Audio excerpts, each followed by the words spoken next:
Deu início nesta segunda-feira a segunda rodada do chamado soja dólar lá na Argentina. A Argentina que vive um momento bastante diferente, porque a sua vice-presidente vai ter ali a finalização do seu julgamento, isso de questões que foram ocorridas durante a sua presidência à frente daquele país. Então o negócio está bastante confuso no país vizinho, mas eles abriram essas negociações. A Argentina precisa pagar aí uns 3 bilhões de dólares para o Fundo Monetário Internacional, portanto, abriram essa situação novamente, já tinha acontecido em setembro, aos casos de Covid na China, entre outros elementos que influenciam mercados por todo o mundo, principalmente o da soja. E é por isso que eu vou conversar agora com Marcos Araújo, analista da AgriInvest, que participa ao vivo conosco pela internet. Marcos, obrigado pela sua participação aqui no Agricultura BR, no canal do Boi. Nós temos no cenário internacional várias pontuações, né, que acabam por trazer elementos, parâmetros para o mercado. Como que você avalia o momento, Marcos, com o dólar soja da Argentina, a Argentina com risco de safra? Aqui no Brasil também temos algumas áreas que estão com situação climática bastante complicada. E essa Covid na China, qual que é a sua avaliação? Boa tarde, seja bem-vindo. Boa tarde, Fabiano. Um grande prazer falar com vocês novamente. Muitas peças no tabuleiro da comercialização, consequentemente uma grande volatilidade, a exemplo de ontem, né, Fabiano? Nós tínhamos lá Chicago caindo praticamente 10 centavos de dólar por bushel, nós tivemos uma reviravolta com o petróleo, consequentemente essa puxada, e a soja acabou fechando um território positivo com mais de 20 centavos de alta. E aí, isso deve permanecer para as próximas semanas, até que nós tenhamos aí uma definição sobre a produção na América do Sul e também outra preocupação do lado da demanda, como você falou, toda essa questão da política do Covid-0 na China e também esses protestos que estão ocorrendo na China e qual vai ser a resposta e com que força o governo de Xi Jinping vai dar a esses protestantes. É uma situação bem complicada nesse momento. Você falou da Argentina, o país estima-se que os sojicultores argentinos, Fabiano, possuem em torno de 15 milhões de toneladas de soja ainda a comercializar. O produtor argentino, ele vinha segurando a venda de soja, de milho, como um controle, uma medida de proteção inflacionária, já que o peso não para de se desvalorizar. E aí, agora o governo, a fim de renovar seus empréstimos, tem incentivado que o dólar soja para os produtores, principalmente agora, Fabiano, visando a industrialização da soja naquele país, uma vez que ele reduziu as alíquotas, as retenções do farelo e o óleo de soja, lembrando que a Argentina é o maior exportador mundial do complexo soja, Fabiano. Tá certo, Marcos. E aí você trouxe também esse ambiente internacional. China está tendo protestos, né? O Xi Jinping está no 3º mandato, se não estou enganado, e tem costumado a ter reações mais fortes em relação a esse tipo de protesto chinês. O chinês está cansado por conta das medidas da Covid, pelo menos são as poucas informações que chegam de lá, e não estão muito habituados com uma frequência econômica menor, que é o que vem ocorrendo com a China. Isso pode, de alguma forma, Marcos, afetar a demanda que a China tem, uma vez que necessidade de comer vai continuar tendo da mesma forma, mesmo com um crescimento menor, e esses problemas que o governo acaba por criá-lo e agora ter que enfrentar também junto à sua população.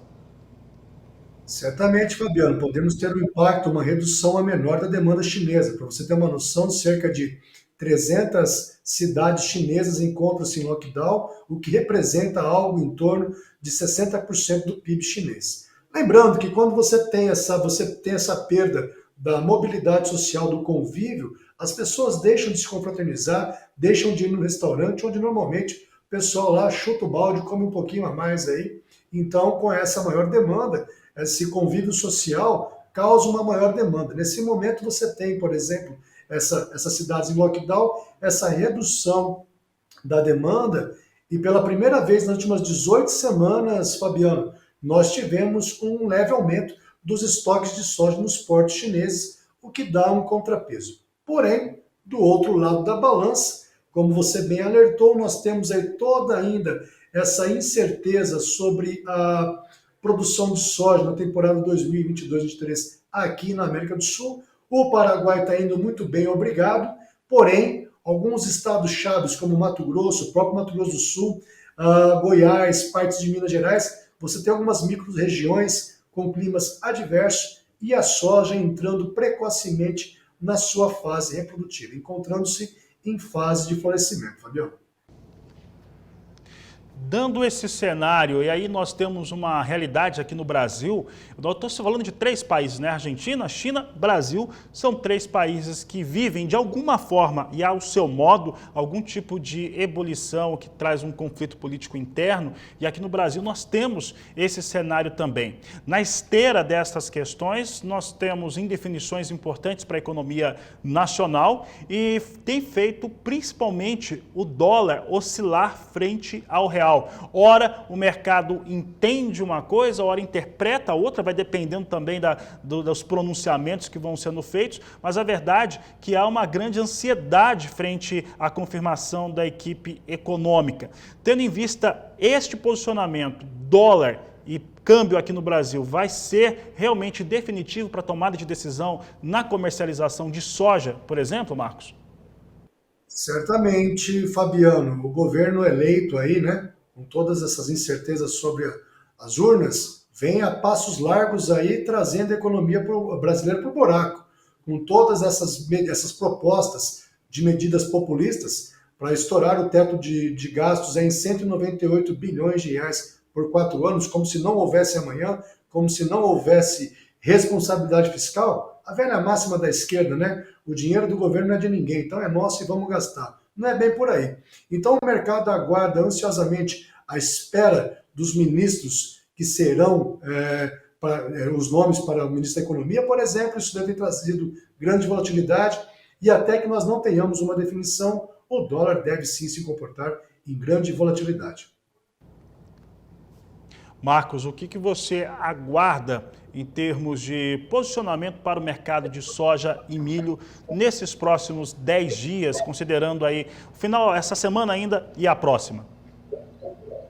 Bom, hoje é um dia mais calmo, você tem o significativo do dólar, também você tem Chicago com uma leve alta de 6 centavos, houve nas últimas semanas uma grande rodada de comercialização para a safra que vem, agora os produtores estão aguardando aí o desenrolar, o término do plantio nessa temporada e também essa questão política para novas medidas. A comercialização brasileira de soja segue num ritmo lento, abaixo do seu histórico para o ano que vem, assim como de outros países produtores também, o que preocupa uma eventual concentração de venda de soja por parte dos produtores em plena boca de safra, o que poderia pressionar negativamente os preços aqui em reais, principalmente os prêmios da soja, os bases. Já o milho, Fabiano, você tem agora essa expectativa, o mercado trabalha com cerca de 3 a 4 navios do Brasil já foram destinados à China, com uma possibilidade de mais uns 15 navios, totalizando aí 2 a 3 milhões de toneladas até o final da temporada, que se encerra em janeiro do próximo ano. Porém, se a China voltar com ímpeto ao mercado, é um cenário muito positivo para o milho, principalmente o milho safrinha 2023. Falando de estoques de milho no Brasil, teremos estoques apertados de milho entre os meses de fevereiro a abril. Eu, particularmente, sou otimista para os preços do milho, principalmente uma alta mais acentuada nesse período, nesses meses que eu citei, de menores estoques aqui no Brasil, Fabiano.